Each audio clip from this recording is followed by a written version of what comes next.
last question. Thank you, Prime Minister. Given what the IPC says is the unfolding spectre of famine in the Gaza Strip, would you accept that your 11-week blockade, complete blockade on Gaza, played a role in that? And also, given the killings that we have seen at the GHF aid sites, how will you guarantee that that kind of disaster will not happen when you have 1 million more people displaced? Thank you. Well, number one, the problem that we had was trying to stop Hamas looting. There's no question there was Hamas looting. Everybody saw it. You could see it. Hamas terrorists taking over trucks and so on. We tried to do two things simultaneously. Stop the trucks and bring in the trucks through the GHF distribution points. Okay. It wasn't successful. And it wasn't successful, among other things, because Hamas interdicted also the GHF program, the distribution point. So Hamas created this problem, and it was directed against us. Immediately, we have a starvation policy, which is completely false, any more than we have a genocide policy, which is equally false. We don't. Not this, not that. I don't know of a country that texts millions of messages to civilians to get out of harm's way, giving up the element of surprise, or calling them individually on cell phones, yet Israel is accused of genocide. It's absurd. Or starvation policy. But there was a problem of deprivation, no question about it. And so we had to solve it, and the way we solve it is the way I described it to you. And there are now not 0 trucks, but at least in, I think last time I checked, hundreds of trucks that went into Gaza. That's alleviating the situation. Now we want to increase the number of distribution sites. So there's not, basically you answer this problem, or you solve this problem by the law of supply and demand. If you have a lot of supply, if you flood Gaza with food, which some of it will be pilfered, there's no way to get around that, will be looted by Hamas, but you'll have, if enough food reaches the marketplace, so to speak, then you'll see a difference. And you know what the difference is? How do we know for sure there's a difference? Because we monitor, as any one of you could, the price of food in Gaza.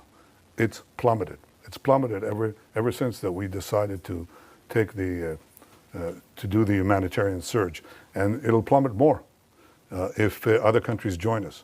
So I called on other countries to join in the airdrops. I actually called them to help persuade the UN to move those trucks.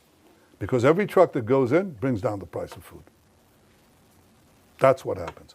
And when you have no shortage like that, then you don't have also the crowding around distribution points. And by the way, a lot of the firing was done by Hamas, seeking to have response by our forces, and very often they didn't. They held back. They stayed their fire, even though their own lives were on the line. Yeah. We're done. Thank you, Prime Minister. We're done? Yeah. Well, I couldn't resist that one. Who? Matthew Doran from ABC Australia. Oh, okay. Matthew Doran from ABC Australia. You've seen countries such as the UK, Canada, France say that they will support Palestinian statehood in the next short while. You've described that as a reward for Hamas here.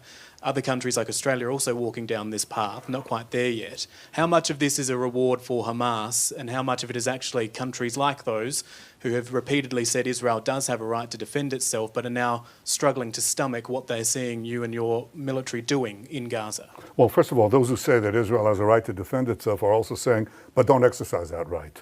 When we do what any country would do faced with this genocidal terrorist organization that has performed the worst attack on Jews since the Holocaust, I think we're actually applying force judiciously, and they know it. They know what they would do if right next to Melbourne or right next to Sydney you had this horrific attacks. I think you would do it, at least what we're doing, probably maybe not as efficiently and as precisely as we're doing it. We've lost quite a few soldiers in that effort. But that's the first thing. I think that the second thing you ask is Palestinian state. Well, the assumption, the prevailing assumption in this is that the problem that we have with the Palestinians is the absence of a Palestinian state. And if they were given a Palestinian state, they would stop the efforts to destroy the Jewish state. But the Palestinians were offered a state many times, including in the partition resolution, and they turned it down.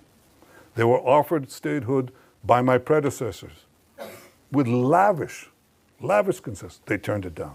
Because the Palestinians are not about creating a state, they're about destroying a state. That's why they opposed the Jewish national movement to create a state. It's called Zionism. They opposed it before the inception of the Jewish state, and they've opposed it since. They've opposed it when they had the Judea and Samaria, the West Bank, and Gaza in their hold. They didn't say, let's create a state there. They didn't say that. Because again, their goal is the destruction of a state. It defies imagination or understanding how intelligent people around the world, okay, including seasoned diplomats, government leaders, and respected journalists, fall for this absurdity. It's so easy to verify, you know. And look at the PA, okay? Look at the Palestinian National Movement today is divided, okay? Divided between two forces, okay? The Palestinian Authority in Judea and Samaria and Hamas in Gaza, okay? Hamas in Gaza had a de facto state. It had a state. And it used it to launch a war of terror against Israel because their doctrine is that the destruction of Israel should proceed with forceful and direct military and terrorist moves. That's what they did on October 7th. And that's what they'll do again if we don't destroy them. The Palestinian Authority, on the other hand, says no. First, Israel has to be reduced to indefensible boundaries. You've got to get them out with the ICC, with the UN, with the Security Council resolutions, drive them to indefensible boundaries, and then deliver the blow. Because Israel is too strong in its present configuration. These discussions are open, they're held. Anybody, you don't need Israeli intel for it, believe it, okay? You can just scour the web, you'll find it, okay? So they have no difference about the goal. That's why the Palestinian children in Judea and Samaria and the Palestinian children, that is the Palestinian children under the PA and the Palestinian children under Hamas, are educated with exactly the same textbooks. That's why the PA calls its public squares against mass killers of Jews. That's why they have pay for slay. The more Jews you murder, the more you get paid. Or your family gets paid. I mean, so that's the crux of the problem. The real reason that this conflict persists is not because of the absence of a Palestinian state, but the persistent Palestinian refusal to recognize a Jewish state in any boundary, okay?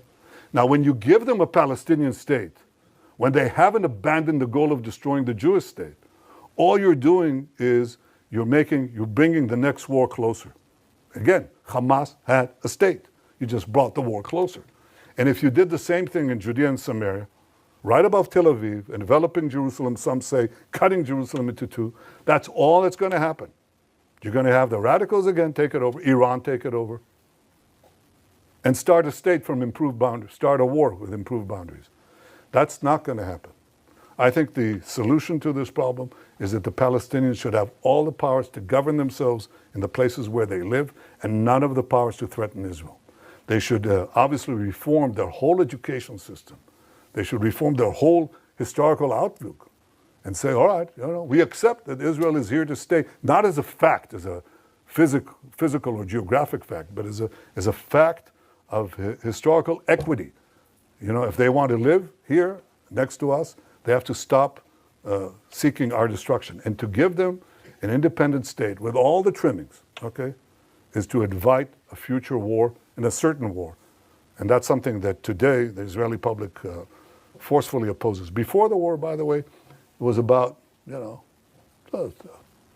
third, two-thirds in the overall population. Probably 60-40, or even more, in the Jewish population. But now it's changed more dramatically.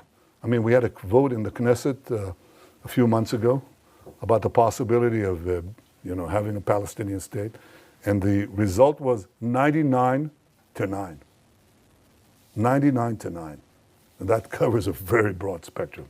And today, most of the Jewish public is against the Palestinian state for the simple reason that they know it won't bring peace, it'll bring war.